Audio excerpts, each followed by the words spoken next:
ಈಗ ನೀವು ಟ್ರೆಂಡಿಂಗ್ ಅಂದ್ರಿ, ಹೌದಾ? ಟ್ರೆಂಡಿಂಗ್ದವ್ರು ಹಾಡುವಂಥ ಹಾಡುಗಳು ಯಾರು ಹಾಡ್ತಾರ ಅದನ್ನು ಹೇಳ್ರಿ ನನಗೆ ಮೊದಲು. ಮಾನ್ಯ DYSP ಸಾಹೇಬ್ರು ಹೇಳಿದ್ದು ಉದ್ದೇಶ ಇಷ್ಟೇ. ಇದಾದ್ಮೇಲೆ ಮತ್ತೆ ನಾವಲ್ಲಿ ಟೀ ಕುಡಿಯೋಕೆ ಕೂತಿದ್ವಿ. ಪ್ರತಿಯೊಂದು ಕಾರ್ಯಕ್ರಮದ ಯಾರು ಅಶ್ಲೀಲ ಮಾಡ್ತಾರಲ್ಲ ಅದ್ರ ವಿಡಿಯೋ ತುಣುಕ್ ನನಗೆ ಹಾಕ್ರಿ, ಸ್ಟೇಷನ್ ಕರೆಸ್ತೀವಿ, ವಾರ್ನ್ ಮಾಡ್ತೀವಿ. ಇಲ್ಲಾಂತಂದ್ರೆ ಅಟ್ಟುಮಿಕ್ಕಿ ಕೇಳಲಿಲ್ಲ ಅಂತಂದ್ರೆ ಡೈರೆಕ್ಟ್ ಆ್ಯಕ್ಷನ್ ಕೇಸೆ. ಇನ್ನು ಮುಂದೆ ಇದೇ ಶಬ್ದ ಹಂಗೇನು ಹಾಡನ ಹಾಡ್ಬೇಕು, ಇದೇ MD ಆನಂದ್ ಅವ್ರ ಹಾಡನ ಹಾಡ್ಬೇಕು, ಇದೇ ಪರೇಟ್ ಅವ್ರ ಹಾಡನ ಹಾಡ್ಬೇಕು. ನೀವು ಟ್ರೆಂಡಿಂಗ್ ಸ್ಟಾರ್ಗಳಾಗಿದ್ರೆ ನಿಮ್ಮ ಸ್ವಂತ ಹಾಡ ಹಾಡ್ರಿ ನೋಡ್ರಿ. ನಾವು ಮೂರು ತಾಸು ಕಾರ್ಯಕ್ರಮ ಮಾಡ್ರಿ. ಯಾಕಂದ್ರೆ ಹೊಟ್ಯಾಗ ಬೆಂಕಿ ಬೀಳ್ತೈತೆ ನಮಗೆ. ನಾವು ಯಾವುದೋ ಒಂದು ಕಲ್ಪನೆ ಇಟ್ಕೊಂಡ ಒಂದು ಒಳ್ಳೆ ಉದ್ದೇಶ ಇಟ್ಕೊಂಡ ನಾವೊಂದು ಹಾಡ ಬರ್ದಿದ್ರ ಮನಸ್ಸರ ಹೆಂಗೆ ಬಂತ ಗೆಳತಿ ಅತ್ತಿ ನಾವು ಬರೆದ್ರ ಯಾವಾಗ ಬರ್ತೀಯ ಗೆಳತಿ ಅಂತೇಳಿ ನೀವು ಬರೆದ್ರ ನನ್ನ ಹಾಡ ಸತ್ಯನಾಶ ಆಗಿ ಹೋತ. ನಾ ಏನು ಉದ್ದೇಶ ಇಟ್ಟು ಬರ್ದೀನಿ ಅದು ನನ್ನ ಕೂಸದ, ನನ್ನ ಕೂಸು ಹೆಂಗೆ ಬೆಳಿಬೇಕಂತೇಳಿ ನಾ ಆಸೆ ಇಟ್ಟು ಬೆಳೆಸಿದ್ನ ಅದನ್ನು. ಆ ಕೂಸನ್ನ ತಗೊಂಡು ನೀವು ನಿಮಗೆ ಮನಸ್ಸೋ ಇಚ್ಛೆ ಆ ಹಾಡ ಹಾಡೋದು ನಡು ಬಾಯಿಗೆ ಬಂದಂಗ ಬಾಯಿ ಬಚ್ಚಲ ಮಾಡ್ಕೊಂಡು ಸಿಕ್ಕಂಗೆ ಮಾತಾಡೋದು. ಆ ಹಾಡಿಗೆ ಆ ಮಾತಿಗೆ ಒಂದಿಟ್ಟರ ಸಂಬಂಧ ಇರ್ತೈತಿ ಇಲ್ಲ. ಈಗ ನಾವು ಎಷ್ಟು ತಪಾಕೂತ್ ಎಲ್ಲ ರೀತಿ ನವರಸಗಳನ್ನು ಆಧಾರವಾಗಿ ಇಟ್ಕೊಂಡ ನಾವು ಕ್ಯಾಸೆಟ್ನಾಗ ಹಾಡು ಕಾಲಕ್ಕೆ ನಮಗೆ ಹೇಳವ್ರ ಕೇಳವ್ರ ಅನ್ನೋರು ಇದ್ರೆ ನಾವು ಯಾರು ನಮಗೆ ಏನಾರ ಅಂದ್ರೆ ಏನಾರ ಇದಾತಿತ್ತಲ್ಲಪ್ಪ ಹಿರಿಯಾರು ನಮ್ಮನ್ನು ಬೇದ್ರೆ ಹೆಂಗೆ ಆತು ವಿಚಾರ ಮಾಡಿ ಬರೀತಿದ್ದೆವು. ಈಗಾದರೂ ಹೇಳ್ತಾನ 10,000 ಹಾಡ ಹಾಡೇನಿ, ಒಂದಲ್ಲ ಎರಡಲ್ಲ 10,000 ಹಾಡ ಹಾಡೇನಿ. ಇಲ್ಲಿವರೆಗೂ ಹೇಳ್ತೀನಿ ನಾ. ಈಗಾದರೂ ಒಂದು ಸಾಹಿತ್ಯ ಬರದ್ನಪ್ಪ ಅಂತಂದ್ರೆ ನನ್ನ ಮುಂದೆ ಯಾವದಾನ ಅನ್ಬೋದ್ಲನ ನನ್ನ ರೂಪ ನೋಡ್ರೆ ಗೊತ್ತಾಕೈತಿ ನಿಮಗೆ. 10,000 ಹಾಡಿರ್ಬೋದೇನಪ್ಪ ಮತ್ತು ಅಂತ ಅನಿಸ್ತೈತಿ ನಿಮಗೆ. ನಾವು ಹಿಂಗೆ ಬಂದೀವಿ, ಬಂದಿದ್ದು ಹಳಿ ಮಂದಿ ನಾವು ಹಿಂಗೆ ಹೋಗವ್ರ. ಯಾಕಂದ್ರೆ ಸಂಸ್ಕಾರ ಬಿಟ್ಟು ಇಲ್ಲ ನಾವು. ಸಂಸ್ಕಾರ ಸಂಸ್ಕೃತಿ ಅನ್ನೋದು ಹಾಳಾಗಿ ಹೋಗೈತಿ. ಇದನ್ನು ನಾವು ಪ್ರದೀಪ ನಾವು ಎಲ್ಲರೂ ಮೊದಲಿಂದ ಮಾತಾಡ್ಕೊತಾನೆ ಬಂದಿದ್ದೀವಿ. 13-15 ವರ್ಷ ಆಯ್ತು. ಅತಿರೇಕಕ್ಕೆ ಹೊಂಟೈತಿ ಏನೂ ಉಳಿವಾಲ್ತ ಅನ್ಕೋತ ಬಂದಿದ್ದೀವಿ ನಾವು. ಈಗ ಲಾಸ್ಟಕ್ಕೂ ಬತ್ತು ಯಾರ ಕಾಲದಿಂದ ಕಾಲ್ಗುಣದಿಂದ ಬತ್ತು ಅವ್ರಿಗೊಂದು ನಮಸ್ಕಾರನೂ ಮಾಡ್ತೇನೆ ನಾನು. ಯಾಕಂತಂದ್ರೆ ಏನೇನೂ ಉಳಿಸಿಲ್ಲ ಅದಕ್ಕೆ ಹೇಳ್ತಾನೋ. ಆಮೇಲೆ ಇಲ್ಲಿ ತನಕ ನಾವು ಏನು ಮಾತಾಡಿದೀವಪ್ಪ ಅಂತಂದ್ರೆ ಎಲ್ಲರೂ ಕಲಾವಿದರಿಗೇನ ಬುದ್ಧಿ ಹೇಳಾಗತ್ತಿದೀವಿ. ಸಮಾಜಕ್ಕೆ ಬುದ್ಧಿ ಹೇಳವ್ರು ಯಾರ? ಕಲಾವಿದ ಹೇಳಿದಾಗನ ಸಮಾಜ ಸುಧಾರಣೆ ಆಕೈತೆ ಅಂದಿದ್ರೆ ಜಗತ್ತು ಹಿಂಗೆ ಇರ್ತಿರ್ಕಿಲ್ಲ, ಕೈಲಾಸ ಆಕಿತ್ತದ. ಸಮಾಜನೂ ತಿಳ್ಕೊಬೇಕಲ್ಲ. ಯಾರನ್ನ ಕರ್ಸಾಕತ್ತಾನಿ, ಇವನ್ನ ಕರೆಸಿದ್ರೆ ಏನಾಕೈತಿ, ನಮ್ಮ ಮಕ್ಕಳ ಮೇಲೆ ಏನು ಪರಿಣಾಮ ಬೀರ್ತೈತಿ ಅನ್ನೋ ಅರಿವು ಇಲ್ಲ ಐತಿಲ್ಲ ನಿಮಗೆ ಸಮಾಜದವ್ರಿಗೆ. ನಾವೇ ಎತ್ತು ಹೇಳಬೇಕು ಅದನ್ನ. ಕಲಾವಿದ್ರ ಎಲ್ಲರಿಗೂ ಜವಾಬ್ದಾರಿ ಅನ್ನೋದೈತಿ. ಮಹಿಳಾ ಸಂಘಟನೆಗಳು ಅದಾವ. ಇಲ್ಲೇ ಬಿಜಾಪುರದಾಗನ ನಾವು ಒಮ್ಮೆ ಕಾರ್ಯಕ್ರಮ ಮಾಡಕ್ಕೆ ಬಂದಾಗ ಒಬ್ರು ಮಹಿಳಾ ಸಂಘಟನೆಯವ್ರು ಅಕ್ಕಾರ ಬಂದ್ರ, ಏನ್ರಿ ಅಣ್ಣ ನಿಮ್ಮ ಹಾಡ ಅಂದ್ರೆ, ಭಾಳ ಚಂದ ಹಾಡ್ತೀರಿ ಅಣ್ಣ ನಿಮ್ಮ ಹಾಡುಗಳು ಏನ ಅಂತ ಹೇಳ್ರು. 200 ರೂಪಾಯಿ ಯಾರು ಕೊಟ್ರ. ಅಂಥವು ಹಾಡಬೇಡ್ರಿ ಭಯ ಅಂದ್ರೆ ಮತ್ತೆ ಮ್ಯಾಲ ಅಂದ್ರೆ ಮಚ್ಚಿಲೆ ಬಡ್ಕೋಬೇಕು ನಾವು. ಭಾಳ ಚಂದ ಹಾಡ್ತೀರಿ ಅಣ್ಣಾರ ನೀವು, ಆದ್ರೆ ಅಂಥವು ಹಾಡಬೇಡ್ರಿ ಅಂದ್ರೆ ನಾ ಭಾರಿ ಜವಾರಿ ಪೂರಿ ಹಾಡ್ತಿದ್ನಿ. ಅದಕ್ಕೆ ಒಂದು ಲೈನ್ ಬರ್ತೈತಿ ಅದ ನೋಡ್ರಿ, ಶೃಂಗಾರ ಅಂದ ಮೇಲೆ ಶೃಂಗಾರೂ ಬೇಕು. ಶೃಂಗಾರಕ್ಕೂ ಒಂದು ಮಡಿವಂತಿಕೆ ಐತಿ. ನೀವು ಬತ್ಲೆ ತಿರುಗಿರಿ ಅಂದ್ರೆ ಪೂರಾ ಬತ್ಲೆ ನಿತ್ರಿಪ್ಪ ಅಂತಂದ್ರೆ ನಿಮಗೆ ಯಾವ ಕಿಮ್ಮತ್ ಕೊಡೋದಿಲ್ಲ. ಥೂ ಥೂ ಥೂ ಥೂ ಅತ್ತಾರ ಹಿರಿಯಾರಿ. ಅದಕ್ಕೆ ಮದುವೆ ಮಾಡ್ತಾರೆ ನಿಮಗೆ. 4 ಗಾಡಿ ನಡು ಬಾಳೆ ಮಾಡಲಿ ಸಂಸಾರ ಮಾಡಲಿ ಬದುಕ್ಲೆತ್ತ ಮಾಡ್ತಾರ. ನಾವು ಹಾದಿ ಮೇಲೆ ಮಾಡವ್ರ ಅಂದ್ರೆ ನಿಮ್ಮಂಥ ಹುಸುಳು ಮಕ್ಕಳು ಯಾರದಾರ? ಅದಕ್ಕೆ ಎಲ್ಲದಕ್ಕೂ ಶೃಂಗಾರಕ್ಕೂ ಮಡಿವಂತಿಕೆ ಐತಿ. ಶೃಂಗಾರ ಎಲ್ಲಿ ಮಾಡಬೇಕು, ಎಷ್ಟು ಮಾಡಬೇಕು, ಊಟದಾಗ ಉಪ್ಪಿನಕಾಯಿ ಅಂದಂಗ ಒಂದ ಊಟನ ತಿನ್ನಕ್ಕಾಗೋದಿಲ್ಲ. ಅದಕ್ಕೆ ದಯವಿಟ್ಟು ನಮ್ಮ ಎಲ್ಲ ಕಲಾವಿದರು ನಾವು ಒಂದಾಗಿದ್ದೀವಿ. ಇವತ್ತು ನಾವು ಮಾಡಿದ್ದೀವಿ ತಪ್ಪ, ಆದ್ರೆ ನಾವು ಹಾಡಿದ ಡಬಲ್ ಮೀನಿಂಗ್ ಹಾಡಿದ್ದೀವಿ, ಡೈರೆಕ್ಟ್ ಮೀನಿಂಗ್ ಹಾಡಿಲ್ಲ. ಇದನ್ನು ತಿಳ್ಕೊರಿ. ಯಾಕಂದ್ರೆ ಬಿಡಿಸಿ ಹೇಳ್ಬೇಕಾದ್ರೆ ನಮ್ಮ ಧರ್ಮ. ಈಗೇನು ಬೇಡಗಪ್ಪ, ಈಗ ಟೈಮ್ ಆಗೈತಿ, ಇಲ್ಲಿ ಹೋಗ್ಬೇಕವ್ರ. ಅಯ್ಯಪ್ಪ ಹೊಂಟಾರವ್ರ, ಅವ್ರು ಹೋಗ್ಲಾರ ನಾನು ಹೋಗವ, ನೀ ಕೂತ್ ಮಾತಾಡಕ್ಕೆ ಇಲ್ಲ. ನಮಗೆಲ್ಲ ತಾಪ ಆಗೈತಿ ಹಳ್ಳಿ ಕಲಾವಿದ್ರಿಗೆ. ನಮ್ಮ ಹೆಸರು ಎಲ್ಲ ಕೆಡ್ಸಾಕತ್ತೀರಿ. ಇಷ್ಟು ಮಂದಿ ನೀವು ಹೇಳ್ರಿ, ನಿಮ್ಮ ಎದಿ ಮೇಲೆ ಕೈ ಇಟ್ಕೊಂಡು ಹೇಳ್ರಿ, ಹಾಡ ಎಲ್ಲ ನಮ್ಮ ಹಾಡ್ತೀರಿ. ಎಷ್ಟು ಮಂದಿ ನಮ್ಮ ಹೆಸರು ಹೇಳ್ತೀರಿ ಹೇಳ್ರಿ? ಈ ಹಾಡನ ಇವ್ರು ಹಾಡ್ಯಾರು ಅತ್ ಎಷ್ಟು ಮಂದಿ ಹೇಳ್ತೀರಿ ಹೇಳಿ? ಈಗ ಟ್ರೆಂಡಿಂಗ್ ಅವ್ರನ್ನ ಹಿಡ್ದ ಹೇಳ್ತಾನ. ಈ ಅಲ್ಲ ಮಾತಿಗೆ ಬಂದು ಹೇಳಾಕತ್ತೆ ನಿಮಗೆ. ನಿಮ್ಮ ಕೈ ಎತ್ತಿ ಹೇಳೋದು ಬೇಕಾಗಿಲ್ಲ ನನಗೆ ಗುರ್ತೈತಿ. ಆದ್ರೆ ಏನೈತಿ, ಅದು ಯಾರ್ದೈತಿ, ಏನೈತಿ, ಎಂತೈತಿ ಅದನ್ನು ಹೇಳಬೇಕು. ಆ ಹಾಡಿನ ಭಾವನೆ ಏನೈತಿ ಅದನ್ನು ಹೇಳಬೇಕಲ್ಲ. ಈಗ ಮೊನ್ನೆ ಒಂದು ಕಾರ್ಯಕ್ರಮದಾಗ ಒಬ್ರು ಈಗಿನ ಇವ್ರು ಸಿಕ್ಕರು, ಕಾರ್ಯಕ್ರಮ ಮಾಡಕ್ಕೆ ಹತ್ತಿದ್ವು. ಎಟ್ಟೆಟ್ರಿ 5-5, 6-6 ವರ್ಷದ ಮಕ್ಕಳ ಸಾಯ್ತಾವೇನು ಅನ್ಬೇಕ. ಅವ್ರಿಗೆ ಸೆಕ್ಸ್ ಅನ್ನೋದು ನನಗೆ ಗೊತ್ತಿಲ್ಲ, ಅಂಥ ವಯಸ್ಸು ಹುಚ್ಚಿಗೆ ಬಂದ ಹುಚ್ಚು ಎದ್ದವ್ರು ಅತಿರೇಕ ಕೇಳ್ತಾರ. ಆ ನಂಬಿ ಮಕ್ಕಳುಗಳು ಮಾಡತ್ತಾವ. 30 ವರ್ಷ ಆತ ಕಾರ್ಯಕ್ರಮ ಮಾಡಕೈತಿ. ನಾವು ಒಬ್ಬರ ಕೈಲಿ ಏನಾರು ಇವೇನು ಮಗಾನೋ ಅಂತ ಅನಿಸ್ಕೊಂಡಿಲ್ಲ, ಅನಿಸ್ಕೊಳಂಗೂ ಇಲ್ಲ. ನಾವು ಹಿಂದೂ ಇದ್ದೀವಿ, ಈಗೂ ಅದೀವು, ಮುಂದೂ ಬದುಕ್ತೀವಿ. ಈಗಿನ ಅವ್ರು ನೀವು ಹೆಂಗೆ ಬದುಕ್ತೀರ ಅನ್ನೋದು ನೋಡ್ಕೋರಿ. ಅದಕ್ಕೆ ದಯವಿಟ್ಟು ನಿಮ್ಮದೊಂದು ಹೆಸರು ಕೆಡಿಸ್ಕೊಳತ್ತೇಳಿ ನಮ್ಮ ಹಳಬರ ಹೆಸರುಗಳನ್ನ ದಯವಿಟ್ಟು ಕೈ ಮುಗಿದು ಕೇಳ್ಕೊತನು ಹೆಸರು ಕೆಡ್ಸಕ್ಕೆ ಹೋಗಬೇಡ್ರಿ. ಆ ಹಾಡು ಏನಿರ್ತೈತಿ ನಿಮಗೆ ಹಾಡಕ್ಕೆ ಬೇಡ ಅನ್ನೋದಿಲ್ಲ, ಹಾಡ್ರಿ. ಆ ಹಾಡಿದವ್ರ ಹೆಸರು ಹೇಳ್ರಿ, ಆ ಹಾಡಿನ ಭಾವನೆ ಏನೈತೆ ಅನ್ನೋದು ಹೇಳ್ರಿ. ಮೊದಲು ಬರೀ ಹುಡುಗಿ ಕನ್ನಡ ಶಾಲೆ, ಕಾಲೇಜ್ ಶಾಲೆ, ಇದಕ್ಕೆ ಹೈಸ್ಕೂಲ್ ಶಾಲೆ ಇದನ್ನ ಬಿಟ್ರೆ ಏನೂ ಇಲ್ಲ.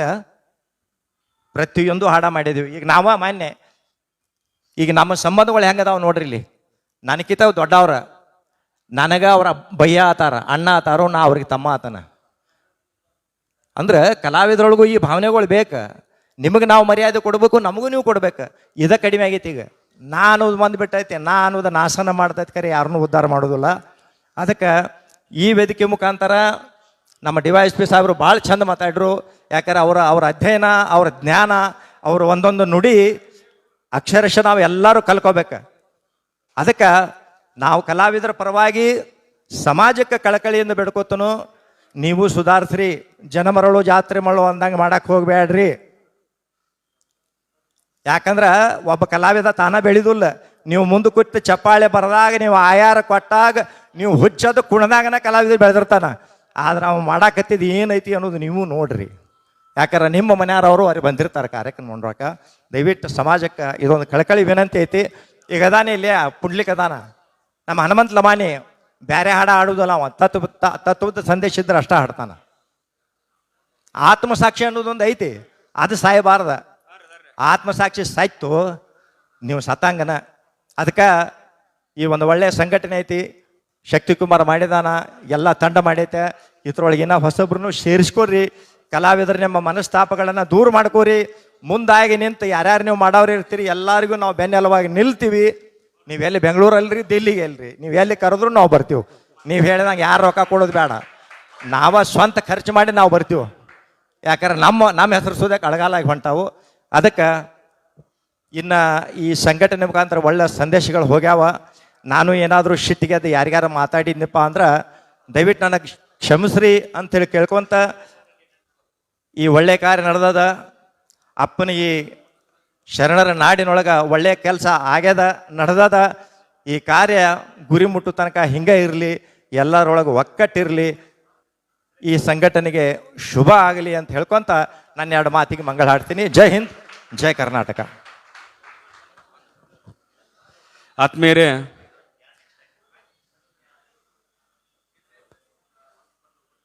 ರಾಯಭಾಗದಲ್ಲಿ ನಡೆಯುವಂಥ ಐಹೊಳೆ ಗಾಯನ ಪ್ರತಿಭಾ ಸೀಸನ್ 9 ಹಾಡುವ ಕೋಗಿಲೆಗಳಿಗೆ ಅದ್ಭುತವಾದಂಥ ಒಂದು ವೇದಿಕೆ. ಆ ವೇದಿಕೆಯಲ್ಲಿ ಸಾಕಷ್ಟು ಕಲಾವಿದರು ಹಾಡಿ ಇವತ್ತು ಸರಿಗಮಪ ಹಾಗೂ ಕಲರ್ಸ್ ಕನ್ನಡದಲ್ಲಿ ಸಾಕಷ್ಟು ಹೆಸರನ್ನು ಮಾಡಿದ್ದಾರೆ. ಅದಕ್ಕೆ ಯಾರ್ಯಾರ ಕಲಾವಿದರು ಅಂದ್ರೆ ವಯಸ್ಸಿನ ಮಿತಿ 15 ವಯಸ್ಸು ಹಿಡ್ಕೊಂಡು 35 ಇರ್ತೈತಿ. ಪ್ರತಿಯೊಬ್ಬರು ತಾವೆಲ್ಲ ಭಾಗವಹಿಸ್ಬೋದು. ಆ ಕಾರ್ಯಕ್ರಮದಲ್ಲಿ ಕ್ರೇಜಿ ಸ್ಟಾರ್ ರವಿಚಂದ್ರನ್ ಅವರು ಬರ್ತಾ ಇದ್ದಾರೆ. ದಯವಿಟ್ಟು ಬಂದು ನೀವು ಭಾಗವಹಿಸಿ ಬಹುಮಾನ ಗೆಲ್ಲಿ ಅಂತ ಹೇಳ್ತಾ, ಹಾಗೇನೆ ಈ ಲೈವ್ ನೋಡ್ತಾ ಇರೋರು ನಮ್ಮ ರಾಯಬಾಗ್ MLA ಸಾಹೇಬರು ಈ ಮೊಬೈಲ್ ಲೈವ್ ನೋಡ್ತಾ ಇರೋ ಲೈವ್ ನೋಡಿ ಏನಂದ್ರೆ ಅವರು, ಸರ್ ನನಗೆ ನಮ್ಮ ಮಾಮ ಅಂತಲ್ರಿ, ಅವ್ರಿಗೆ ನನಗೂ ಅವ್ರ ಮಾಮ ಅಂತಾರ. ಮಾಮ ನಿಮ್ಮ ಬಾಜುಕಲ್ಲಿ ಕೂತಾರಲ್ರಿ HB ಪರೀಟ್ ಅವರ, ಈ ಸಲ ಅವ್ರಿಗೆ ರಾಜ್ಯ ಮಟ್ಟದ ಕರ್ನಾಟಕ ಕಲಾರತ್ನ ಪ್ರಶಸ್ತಿಯನ್ನ ಕೊಡನು ಅಂತೇಳಿ ಈಗ ಹೇಳಿ ಅನೌನ್ಸ್ ಮಾಡ್ತಿದ್ದಾರೆ. ಅವರಿಗೆ ತುಂಬಾ ತುಂಬಾ ಧನ್ಯವಾದಗಳು. ಮುಂಚಿತವಾಗಿನ ತಮ್ಮಗನ ಶುಭಾಶಯಗಳನ್ನ ಹೇಳ್ತನು. ಇನ್ನೊಂದು ಮಾತು ಏನು ಹೇಳಬೇಕಾಗಿತ್ತಂದ್ರೆ ಮರಕ್ನ ಮುರುಕು ಬಂದೈತೆ. 62 ಗಾಡಿ ಅದ. ನಾವು ಹಾಡಿದ್ದು ಅಂದ್ರೆ ನಾವು ಕಲಾವಿದರು ಅಷ್ಟ ಮಾತಾಡಕತ್ತ ಇದ್ವಿ. ಇದನ್ನು ಸಮಾಜ ಮಾತಾಡ್ಲಿ ಅಂತ ಯಾಕೆ ಹೇಳಾಕತ್ತಾನಂದ್ರೆ, ಹೋದ ವರ್ಷ ನಾ ಒಂದು ಅಪ್ಪನ ಹಾಡ ಮಾಡಿದ್ನಿ. ಆ ಹಾಡ ಈಗ ಒಂದು ವರ್ಷದ ನಂತರ 5,07,000 ಮಂದಿ ನೋಡ್ಯಾರು. ಅದ ಈಗಿನ ಏನು ಹಾಡಾಕತ್ತಾರ, ಇಂಥ ಶಬ್ದಗಳನ್ನ ಹಾಕೊಂಡು ಹಾಡಾತಾರ, ಅವು ಕೋಟಿಗಟ್ಟಲೆ ನೋಡತ್ತಾರ, ಮಿಲಿಯನ್ ಗಟ್ಟಲೆ ನೋಡತ್ತಾರ. ಇದ್ರಾಗ ಕಲಾವಿದರ ತಪ್ಪೋ ಇನ್ನು ಸಮಾಜದ ತಪ್ಪೋ, ಸಮಾಜನೂ ಕೂತು ವಿಚಾರ ಮಾಡ್ಬೇಕು. ಯಾಕ ಅಪ್ಪನ ಹಾಡ ಹಾಡ್ಯಾನಪ್ಪ ಅವ ಅದನ್ನ ಮಿಲಿಯನ್ ಗಟ್ಟಲೆ ನೋಡ್ಬೇಕಾಗಿತ್ತಲ್ಲ ನೀವು. ನೋಡುವಾರಿ ಅಂದ್ರೆ ಕಲಾವಿದರು ನೀವು ಕೆಡ್ಸಾಕತ್ತಾರಿ. ಅದಕ್ಕೆ ನಿಮಗೂ ಜವಾಬ್ದಾರಿ ಐತಿ. ದಯವಿಟ್ಟು ಅದನ್ನು ಮಾಡಬೇಡ್ರಿ. ನಾವು ಹಿಂದೆ ಎಲ್ಲ ರೀತಿ ತಾಯಿ ತಂದೆ ಬಂಧು ಬಳಗ ಹುಡುಗಿ ಹಿಡ್ಕೊಂಡ ಯೋಧರದ ಸಮಸ್ಯೆ ಬಂದಾಗ, ಕಾರ್ಗಿಲ್ ಸಮಸ್ಯೆ ಬಂದಾಗ ಕಾರ್ಗಿಲ್ ಹಾಡನ್ನು ಮಾಡಿದ್ದೀವಿ. ನಮ್ಮ ಆಲ್ಮಟ್ಟಿ ಮುಳುಗಡೆ ಸಮಸ್ಯೆ ಬಂದಾಗ ಅದರದ್ದು ಹಾಡಿದ್ದೀವಿ. ರೈತರ ಸಮಸ್ಯೆ ಬಂದಾಗ ಅದರದ್ದು ಹಾಡಿದ್ದೀವಿ. ಮಹಾಪುರ ಬಂದಾಗ ಅದರದ್ದು ಹಾಡಿದ್ದೀವಿ. ಸಮಾಜದಾಗ ಏನೋ ಒಂದು ಸಮಸ್ಯೆ ಬಂದರೂ ಆ ಸಮಸ್ಯೆಯನ್ನು ಎತ್ತಿ ನಾವು ಹಾಡಿದ್ದೀವಿ. ನಮಗೆ ಸಮಾಜ ಒಂದು ಜವಾಬ್ದಾರಿ ಕೊಟ್ಟೈತಿ. ಅದಕ್ಕೆ ಮತ್ತೊಂದು ಸಾರಿ ದಯವಿಟ್ಟು ಒಗ್ಗಟ್ಟಾಗಿ ಚೆಂದಾಗಿ ಇದನ್ನು ಮುಂದುವರಿಸ್ಕೊಂಡು ಹೋಗುನು. ಇಲ್ಲಿ ಯಾರು ಬಂದಿಲ್ಲ ಅವರು ನಮ್ಮವ್ರನ್ನ ಅದಾರ. ಯಾಕಂದ್ರೆ ಒಬ್ಬೊಬ್ಬರಿಗೆ ತಿಳ್ಕೊಳ್ಳೋಕೆ ಸ್ವಲ್ಪ ಟೈಮ್ ಹೆಚ್ಚೈತಿ. ಅವ್ರ ಬಗ್ಗೆ ಕೆಟ್ಟ ಭಾವನೆ ಅಪ್ಪನ ಐತ್ರಿ. ಅದ ಆ ಹಾಡಿನ ಹೆಸರನ್ನ ಅಪ್ಪ. ನಮಗೆ ನೆನಪು ಒಂದು ಆಗೋದಿಲ್ಲಪ್ಪ. ಇನ್ನೊಂದು ನಮ್ಮ ತಮ್ಮನ ಲೈನ್ ಮೇಲೆ ಒಂದು ಹಾಡಿದ್ದು ನಾನು. ಯಾವುದಂದ್ರೆ, ಅಪ್ಪ ಹಿರಿ ಮಗನ ಪಾಲ, ತಾಯಿ ಕಿರಿ ಮಗನ ಪಾಲ, ಅಪ್ಪ ಹಿರಿ ಮಗನ ಪಾಲ, ತಾಯಿ ಕಿರಿ ಮಗನ ಪಾಲ, ಮಕ್ಕಳು ಹೆಂಡ್ರ ಪಾಲ, ಬಂತೋ ಯಪ್ಪ ಎಂಥ ಕಲಿಗಾಲ, ತುಂಬಿದ ಮನೆತನ ದಿಕ್ಕ ಪಾಲ, ಬಂತೋ ತಂಪ ಎಂಥ ಕಲಿಗಾಲ, ತುಂಬಿದ ಮನೆತನ ದಿಕ್ಕ ಪಾಲ. ಧನ್ಯವಾದಗಳು. ಒಂದು ನಿಮಿಷ, ಒಟ್ಟರು ಲಾಸ್ಟ್ ಒಂದು ಫೋಟೋ ವಿಡಿಯೋ. ಎಲ್ಲರೂ ಒಂದು ಪ್ರಮಾಣ ವಚನ ನಮ್ಮ ವೀರೇಶ್ ವಾಲಿ ಅವರು ಹೇಳ್ತಾರೆ. ಇನ್ನೊಂದು ವೀರೇಶ್ ವಾಲಿ ಅವರ ಒಂದೇ ಕೊನೆಯದಾಗಿ ಈ ಒಂದು ನಮ್ಮ ಸಂಘಟನೆಯಿಂದ ಬಹಳಷ್ಟು ಸಪೋರ್ಟ್. ಒಂದೇ ನಿಮಿಷ ನೀವು ಆಯ್ತಾಯ್ತು ಮಾಡ್ತೇವೆ. ಈ ಗ್ರೂಪ್ನಾಗೆ ಹಾಕ್ತೇವೆ.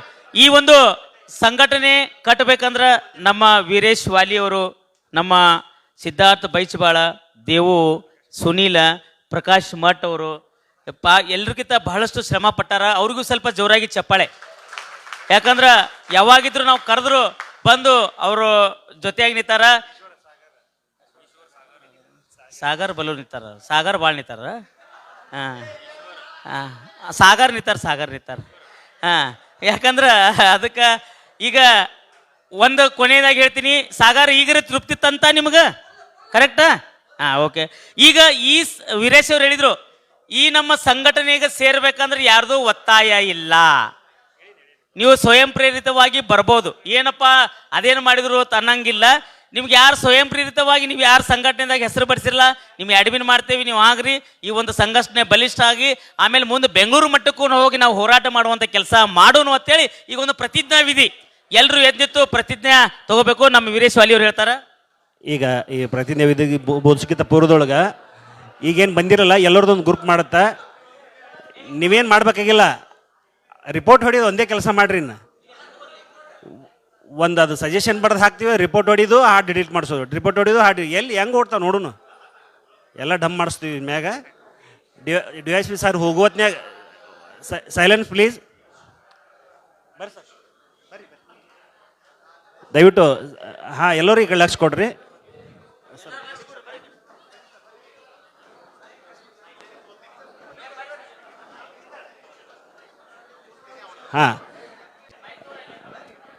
ಬೋಲೋ ಭಾರತ್ ಮಾತಾ ಕಿ, ಬೋಲೋ ಭಾರತ್ ಮಾತಾ ಕಿ. ಸ್ವಲ್ಪ ಶಾಂತರಾಗ್ರಿ. ಮಾನ್ಯ DSP ಸಾಹೇಬ್ರು ಹೇಳಿದ್ದು ಉದ್ದೇಶ ಇಷ್ಟೇ. ಇದಾದ್ಮೇಲೆ ಮತ್ತೆ ನಾವಲ್ಲಿ ಟೀ ಕುಡಿಯೋಕೆ ಕೂತಿದ್ವಿ. ಪ್ರತಿಯೊಂದು ಕಾರ್ಯಕ್ರಮದ ಯಾರು ಅಶ್ಲೀಲ ಮಾಡ್ತಾರಲ್ಲ ಅದ್ರ ವಿಡಿಯೋ ತುಣುಕ್ ನನಗೆ ಹಾಕ್ರಿ. ಸ್ಟೇಷನ್ ಕರೆಸ್ತೀವಿ, ವಾರ್ನ್ ಮಾಡ್ತೀವಿ. ಇಲ್ಲಾಂತಂದ್ರೆ ಅಟ್ಟುಮಿಕ್ಕಿ ಕೇಳಲಿಲ್ಲ ಅಂತಂದ್ರೆ ಡೈರೆಕ್ಟ್ ಆ್ಯಕ್ಷನ್ ಕೇಸೇ ಇನ್ನು ಮುಂದೆ. ದಯವಿಟ್ಟು ಅದಕ್ಕೆ ನೀವು ಭದ್ರಾಗಿರ್ರಿ. ಈಗೇನು ಪ್ರಮಾಣ ವಚನ ಬೋಧಿಸ್ತಾರಲ್ಲ ಅದೊಂದು ಏನೇ ಗ್ರೂಪ್ ಮಾಡ್ತೀವಲ್ಲ, ಹಾಡು ಹಾಕ್ತೀವಿ, ಎಲ್ಲರೂ ರಿಪೋರ್ಟ್ ಹೊಡ್ರಿ. ಬರೀ 15 ಮಂದಿ ಹೊಡೆದ್ರೆ ಈಗ ಅಕೌಂಟ್ ಹೋಗುತ್ತಾ, ಮತ್ತು ನೀ 800 ಮಂದಿ ಹೊಡೆದ್ರೆ ಉಳಿತದ ಅನ್ನೋದು. ಅದಕ್ಕೆ ನೀವೆಲ್ಲರೂ ಅದು ಮಾಡಿರಿ. ಯಾರು ಏನು ಮಾಡ್ತಾರೆ ಮಾಡಿರಿ, ಆದ್ರೆ ಮಾಡಿದ್ರ ಮ್ಯಾಗ ಆ್ಯಕ್ಷನ್ ಅಂದ್ರೂ ಕಂಟಿತ್ ಬೂತಿ ಇದ್ರ ಬಗ್ಗೆ ತಿಳ್ಕೊಂಬಿಡ್ರಿ. ಪ್ರತಿಯೊಬ್ಬರು ಜಾಗೃತರಾಗ್ರಿ. ಇವತ್ತಿಂದ ನಿಮ್ಮ ಮನಸ್ಸು ಬದಲಾವಣೆ ಆಗಲಿ. ಈಗ ಪ್ರಕಾಶ್ ಮಠ್ ಸರ್ ಅವರು ದಯವಿಟ್ಟು ನಾ ಆಗಲೇ ಹೇಳಿದ್ನಲ್ಲ, ಈ ಕಾರ್ಯಕ್ರಮ ಮುಗಿದ್ಮೇಲೆ ಎಲ್ಲರೂ ಒಂದೊಂದು ವಿಡಿಯೋ ಮಾಡ್ರಿ. ಇವತ್ತು ಕಾರ್ಯಕ್ರಮ ಆಗೈತಿ, ಇನ್ನು ಮೇಲಿಂದ ನಾವು ಅಶ್ಲೀಲದ ಕಡೆ ಹೋಗಂಗಿಲ್ಲ, ಅವ್ರಿಗೆ ಸಪೋರ್ಟು ಮಾಡಂಗಿಲ್ಲ ಅಂತೇಳಿ ಆ ವಿಡಿಯೋ ದಯವಿಟ್ಟು ನನಗೆ ಕಳಿಸ್ಕೊಡ್ರಿ. ನಾ ಅದನ್ನು ಪ್ರಸಾರ ಮಾಡಿ ಒಂದು ಕಾರ್ಯಕ್ರಮ ಮಾಡಿ ಹೇಳ್ಬಿಡ್ತೀನಿ ಎಲ್ಲರಿಗೂ. ಈಗ ಪ್ರಕಾಶ್ ಮಠ್ ಸರ್ ಅವರು ಈ ಪ್ರತಿಜ್ಞೆ ವಿಧಿ ಬೋಧಿಸ್ತಾರೆ, ಇದಕ್ಕೆಲ್ಲರೂ ಬದ್ಧರಾಗಿದ್ದೀರಿ ಅಂತ ಹೇಳಿ ಪ್ರಕಾಶ್ ಮಠ್ ಸರ್ ಎಲ್ಲರೂ ನಾನು ಹೇಳಿದ ಹಾಗೆ ಎಲ್ಲರೂ ಕೈ ಮುಂದ್ ಮಾಡಿ. ಹೇಳಬೇಕು, ಜೋರಾಗಿ ಹೇಳಬೇಕು. ನಾನು ಉತ್ತರ ಕರ್ನಾಟಕದ ಸಾಂಸ್ಕೃತಿಕ ರಾಯಭಾರಿಯಾಗಿ ಒಬ್ಬ ಪ್ರಜ್ಞಾವಂತ ಕಲಾವಿದನಾಗಿ ಈ ಕ್ಷಣದಿಂದ ಜಾರಿಯಾಗುವಂತೆ ಇನ್ನು ಮುಂದೆ ಯಾವುದೇ ಅಶ್ಲೀಲ ಸಾಹಿತ್ಯವಿರುವ ಹಾಡುಗಳನ್ನು ಹಾಡುವುದಿಲ್ಲ. ಅದೇ ರೀತಿ ನನ್ನ ಕಾರ್ಯಕ್ರಮದಲ್ಲಿ ಯಾವುದೇ ದ್ವಂದ್ವಾರ್ಥ ಇರುವ ಅಶ್ಲೀಲ ಹಾಸ್ಯ ಅಶ್ಲೀಲ ನೃತ್ಯಗಳನ್ನ ಪವಿತ್ರ ವೇದಿಕೆಯಲ್ಲಿ ಮಾಡುವುದಿಲ್ಲ ಹಾಗೂ ಮಾಡಿಕೊಡುವುದಿಲ್ಲ ಅಂತ ಗಾನಯೋಗಿ ಪುಟ್ಟರಾಜ ಗವಾಯಿಗಳು ಹಾಗೂ ಕಲಾ ಸರಸ್ವತಿ ತಾಯಿಯ ಮೇಲೆ ಪ್ರಮಾಣ ಮಾಡಿ ಹೇಳುತ್ತೇನೆ. ಎಲ್ಲರಿಗೂ ಜಯವಾಗಲಿ, ಕಲಾವಿದರಿಗೆ ಜಯವಾಗಲಿ. ಇಬ್ಬರು ಎಲ್ಲರೂ ಒಂದು ಗ್ರೂಪ್ ಫೋಟೋ ಬಂದ್ಬಿಡಿ, ಕೂತ್ಬಿಡ್ರಿ ಆರಾಮಾಗೆ.